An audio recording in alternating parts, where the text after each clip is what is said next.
পড়াশোনা নিয়ে ভাইরাল হওয়ার সহজ উপায়। স্টাডি ওয়াক্সের গোপন রহস্য ফাঁস করছি। বেশিরভাগ মানুষ শুরু করার আগে হাল ছেড়ে দিয়ে, এমনটা এন তোমার সাথে না হয়। কিভাবে এই চিত্রটা পাল্টাবে তা এখানে বলা হলো। প্রথমে একটা টাইমার সেট করো, মাত্র 1 মিনিটের জন্য। নিজেকে কথা দাও তুমি মনোযোগ দেবে, কোনো রকম ঝামেলা ছাড়া। এরপর এই সেশনের জন্য শুধু একটা লক্ষ্য লেখো। যখন তোমার কাজ শেষ হবে তখন নিজেকে পুরস্কৃত করো। সেটা একটা হাই ফাইভ হলেও মনে রেখো, নিখুঁত হওয়ার চেয়ে এগিয়ে যাওয়া ভালো।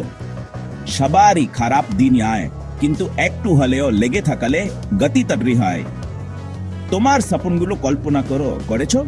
তুমি যত পাতা পারছো তত তোমার স্বপ্নের দিকে এক ধাপ করে এগোচ্ছ। তাহলে একটা গভীর শ্বাস নাও, তোমার নোটাস নাও, আর এক শুরু করো। তুমি এটা পারবে।